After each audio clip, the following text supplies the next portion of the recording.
Hey my loves, we are back sharing more unhelpful thought patterns. So let's get into it. We're going to talk about shoulding on yourself today. What is shoulding on yourself?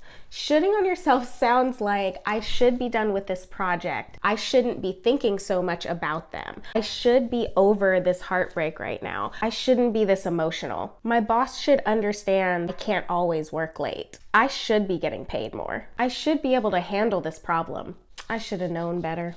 A should statement is arbitrarily setting a standard that is really harsh and hypercritical of ourselves, others, or the world around us. The shoulds aren't necessarily based in fact, but more so in beliefs, and more of like a pick and choose belief when it suits you to help make you feel bad. Along with the arbitrary standards and hypercritical nature, there's also the element of overestimating or over exaggerating the negative impacts of you not doing, being, or completing whatever. For these reasons, shoulding tends to exacerbate things like depression, anxiety, guilt, and shame. Additionally, should statements are just not very helpful in creating consistent or sustainable change. They don't actually motivate us to do better. They more just beat down on ourselves and make us feel bad for what we are not doing, haven't accomplished, or the standard we're not meeting right in this moment. Before we move into how to combat shoulding on yourself,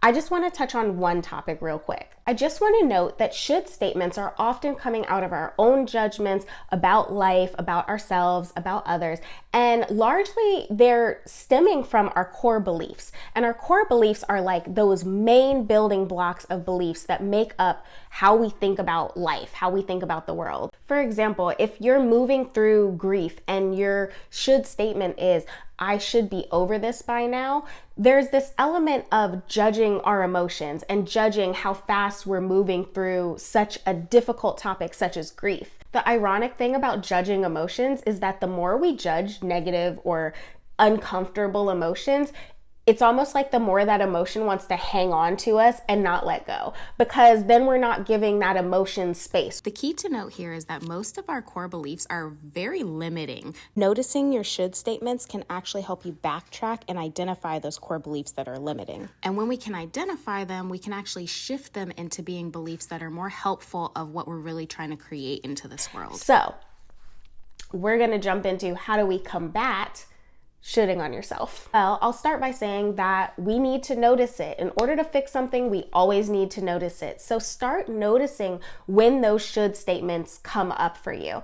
And that's why I'm saying that you can use your should statements to kind of backtrack and dig a little deeper, ask yourself a couple more tough questions of why do I believe this? Where am I not giving myself enough compassion? Do I need to give myself more of a break? Do I need to cut myself slack? Do I need to ask for help so that I can show up in the way that I desire to show up? Being able to recognize and notice your should statements can actually lead you to being able to identify some of your core beliefs around work, around productivity, around worth, all that good stuff, money, everything.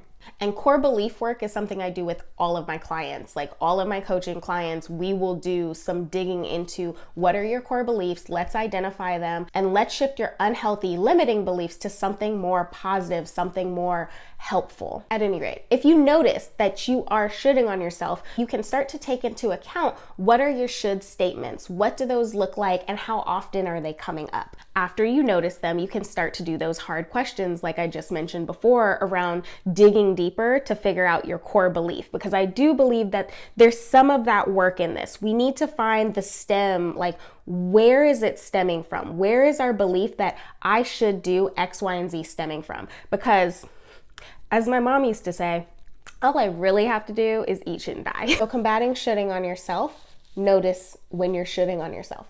2 would be self-compassion. And if you've watched any of these unhelpful thought pattern videos, then you know that I talk often about self-compassion being a huge tool to combat these negative, unhelpful thinking patterns and cognitive distortions. Self-compassion is made up of 3 tenets. So we have mindfulness, kindness, and common humanity. Mindfulness is really helpful in the should statements because it helps us be in the now. Should statements often look at the now and say how we're not doing enough, I'm not grateful enough, I don't have enough.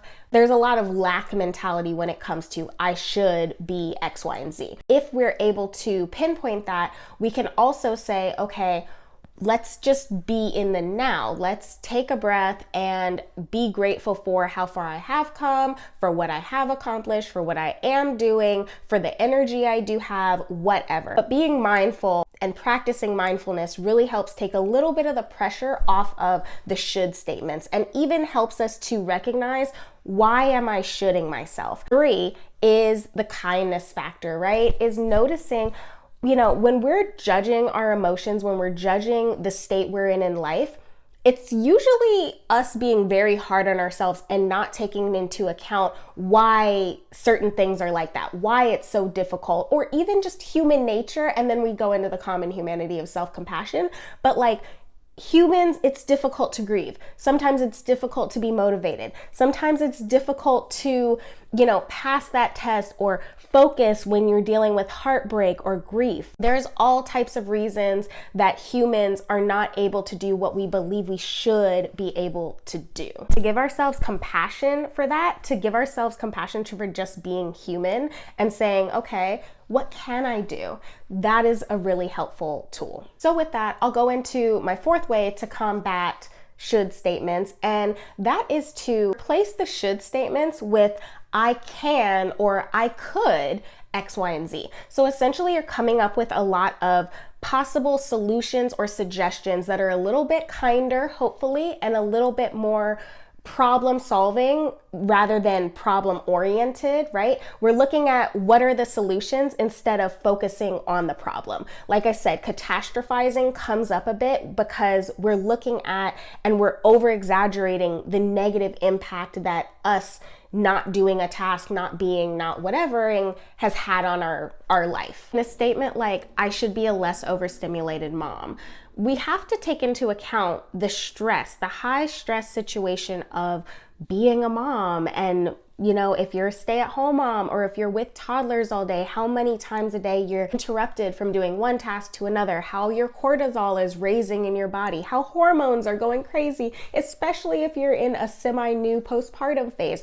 There's a whole lot of things we need to take into account to give ourselves the compassion that we need to move through this situation, as well as the compassion that we deserve for the situation. I could statements might include, for this example, I could get help as I deserve help. This is a hard job.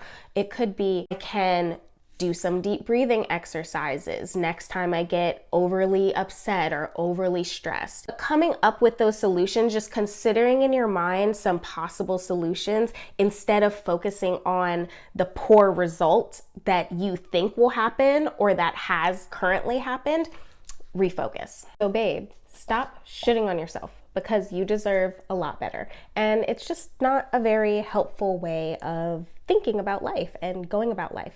If you're interested in how to identify more of your unhelpful thought patterns, go to my page, scroll on down. I have a bunch here. For any videos on here that's been muted, you can just go on my YouTube and find the video there. Hope this was helpful. Make sure you're following me for more wellness education and esoteric good stuff. I'll see you later. Bye.